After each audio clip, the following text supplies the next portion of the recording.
Boa tarde, senhoras e senhores. Hoje é 28 de novembro de 2025. São 19 horas. Tudo na mesma semana. Minha amiga, meu amigo, tudo na mesma semana. Agora é a vez da Jovem Pan. Jovem Pan acaba de ser condenada pela justiça a pagar R$ 1,5 milhão por danos morais coletivos causados pela emissora na campanha eleitoral de 2022. E todos nós nos lembramos de tudo que essa emissora fez em termos de espalhar fake news e ao longo do governo Bolsonaro, em termos inclusive de mentir durante a pandemia. E agora está sendo condenada e em breve vai ser julgada a perda da concessão. Vamos assistir. Você que acompanha o blog da Cidadania, eu venho pedir a sua ajuda. Este fim de ano está bastante difícil do ponto de vista de remuneração para poder financiar o trabalho aqui do blog da Cidadania. Então, se você puder nos ajudar fazendo uma doação, se você considerar fazer essa doação, use o código Pix que está na tela, nos ajude para a gente poder fazer um canal melhor para você e nos manter para poder enfrentar essa guerra que vai ser a eleição de 2026. Conto com você. Augusto, vamos ver se eu vou responder, tá, Augusto?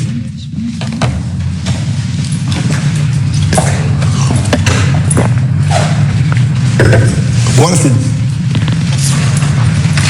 Presidente, boa noite. Em 2021, as exportações superaram as importações em 61 bilhões de dólares. É o maior superávit da história. Mas a Globo noticiou que o governo esperava uma quantia maior. É verdade isso? Olha, eles sempre tem um mais. A boa notícia, quando tem, né? São obrigados a dar, sempre tem um mais. A gente espera sempre o melhor. Barroso. Pitoli, a Justiça Federal condenou na última quarta-feira a Jovem Pan a pagar mais de R$ 1 milhão a título de indenização por danos morais coletivos. A decisão acolheu parcialmente os pedidos apresentados pelo Ministério Público Federal e pela União, que acusam a emissora de promover desinformação de forma sistemática e veicular conteúdos que colocam em risco o regime democrático brasileiro. O valor arbitrado pela juíza Denise Avelar, da 6ª Vara Civil Federal de São Paulo, será revertido ao Fundo de Defesa de Direitos Difusos.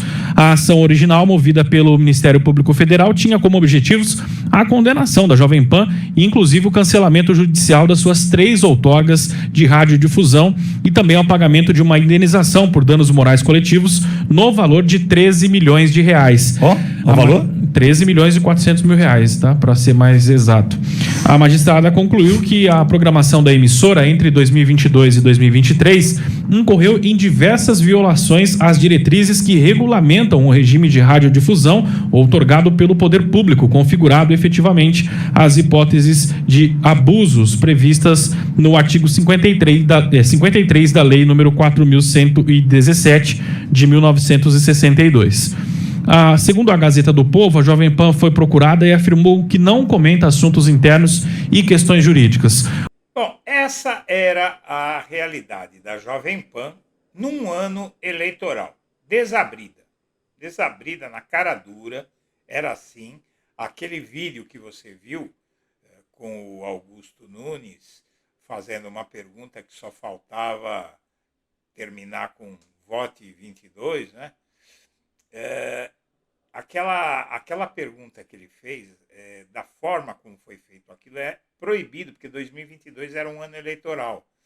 Então, ali, durante a eleição, você não pode fazer uma coisa daquela, né? Você não pode fazer uma coisa daquela, inclusive sem convidar os outros candidatos.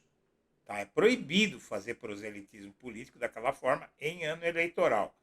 E fora as notícias falsas, fora o que a Jovem Pan fez na pandemia, ajudou a difundir o pânico contra vacinas, para difundir cloroquina, e endossar as fake news, e não tinha contraditório.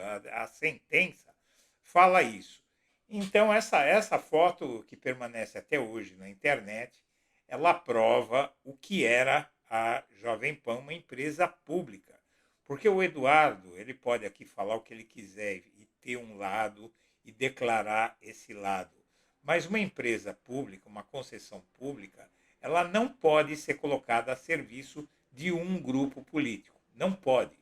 Existem regras para empresa pública. Por quê? Porque ela é de todos.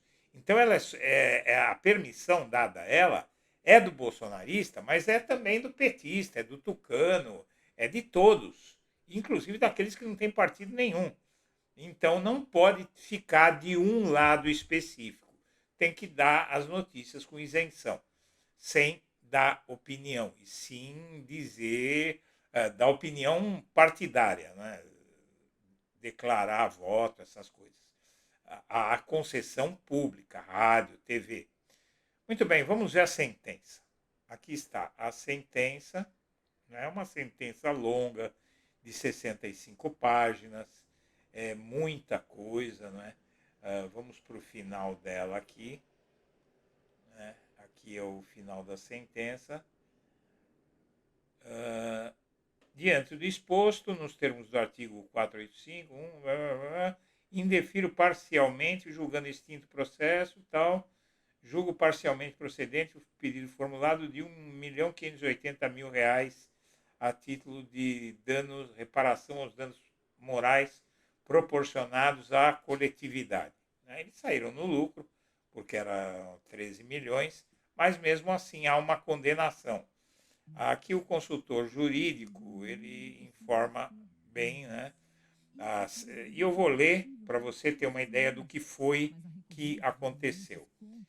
A Sexta Vara Civil Federal de São Paulo condenou a Rádio Jovem Pan ao pagamento de mais de R$1,5 milhão a título de danos morais coletivos devido à campanha de desinformação empreendida em 2022 para desacreditar as instituições públicas e o processo eleitoral brasileiro. A sentença é da juíza federal Denise Aparecida Avelar. Na ação civil pública movida pelo Ministério Público Federal, a emissora foi acusada de ter veiculado de forma sistemática informações falsas acompanhadas de incitações à desordem e à intervenção das Forças Armadas sobre os poderes constituídos. O órgão ministerial destacou conteúdos desprovidos de base factual ou jurídica que contribuíram para estimular o radicalismo, traduzido em episódios de violência e vandalismo, como o ataque às sedes dos três poderes em Brasília em 8 de janeiro de 2023.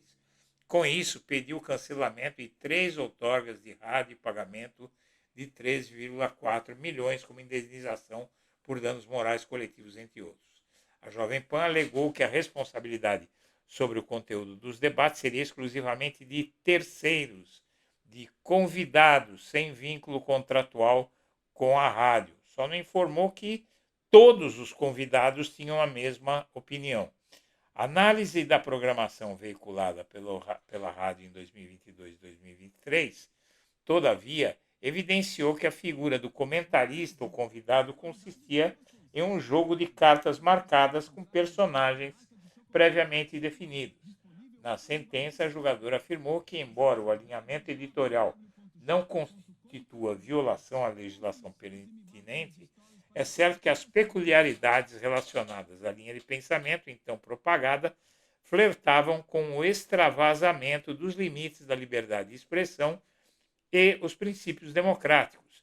Segundo a decisão, em determinado momento a emissora passou a investir de forma mais direta contra o processo eleitoral, no fomento à desestabilização social e na sugestão de alternativas ao resultado eleitoral consolidado, incluindo a intervenção das Forças Armadas.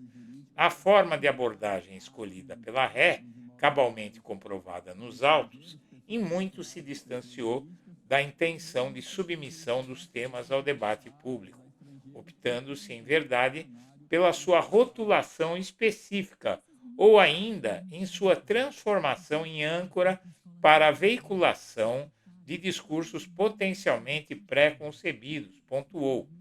Tal comportamento, disse a juíza, não se amolda às cautelas, diligências e responsabilidades exigidas enquanto detentora da outorga de serviços de radiodifusão. Tampouco pode ser encoberto sob o manto da liberdade de expressão em razão da lesividade e da propagação generalizada dos efeitos pelo território nacional e sobre a sociedade brasileira. A metodologia identificada evidencia uma forma pretensiosa e grave de manipulação da liberdade de radiodifusão, incorrendo em diversas hipóteses de abuso contempladas pelo rol do artigo 53 da Lei 4.117 de 1962, como incitação à desobediência das decisões judiciais, a propaganda de processos de subversão da ordem pública e social, a propagação de injúrias aos membros e instituições dos poderes legislativo e judiciário, a colaboração com a prática de desordens e veiculação de notícias falsas com potencial perigo para a ordem pública. E na sentença, a juíza federal enfatizou que a rádio optou por se aproximar do movimento de desinformação propalado nas redes sociais pelos grupos interessados na reversão do resultado das eleições, servindo como porta-voz.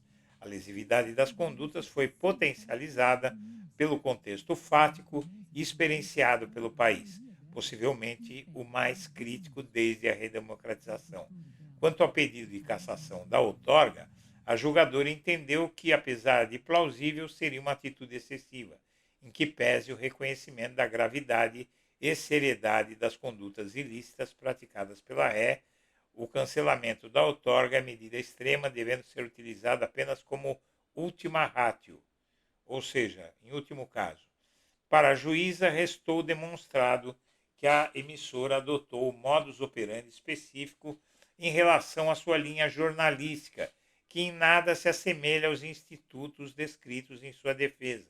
Considerando a extensão nacional dos prejuízos identificados, o tempo de sua reprodução, localizado no contexto dos fatos sociais, referenciados pela parte autora e o potencial lesivo da programação veiculada, entendo razoável e proporcional o arbitramento da reparação coletiva no importe de R$ 1.580.000, equivalente a aproximadamente 1,5% do valor do patrimônio líquido declarado pela parte ré para o ano de 2024.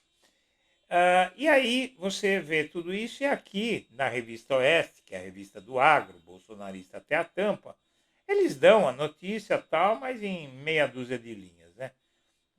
Que eles dão em meia dúzia de linhas e colocam tudo aí de uma forma bem sucinta, não entrando nos méritos em si. Diz que a justiça condena a Jovem Pan a pagar R$ 1 milhão por danos, mais de R$ 1 milhão, não dá o valor certo, por danos morais coletivos. A justiça determinou que a Jovem Pan pague 1,58 milhão por danos morais coletivos. O valor da indenização será o Fundo de Defesa de Direitos Difusos. O Ministério Público havia pedido um valor bem maior. Em caso de exercício abusivo da liberdade de expressão, as medidas punitivas devem ser proporcionais.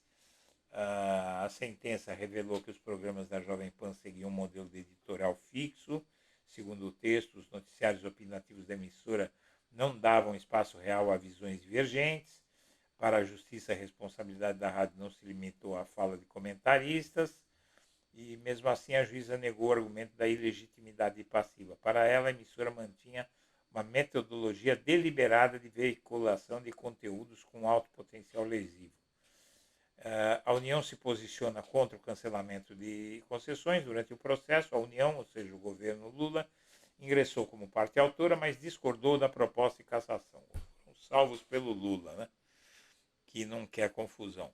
O montante de 1,58 milhão representa 1,5% do patrimônio líquido.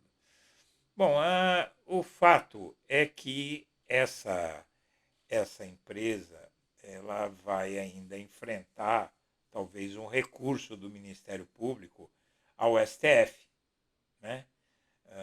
Então, aí ainda pode passar pelo STJ e pode chegar ao STF.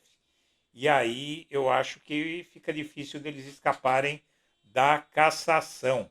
Mas seja como for, senhoras e senhores, já essa multa já é um presente numa semana que muita coisa boa para a democracia aconteceu no nosso país.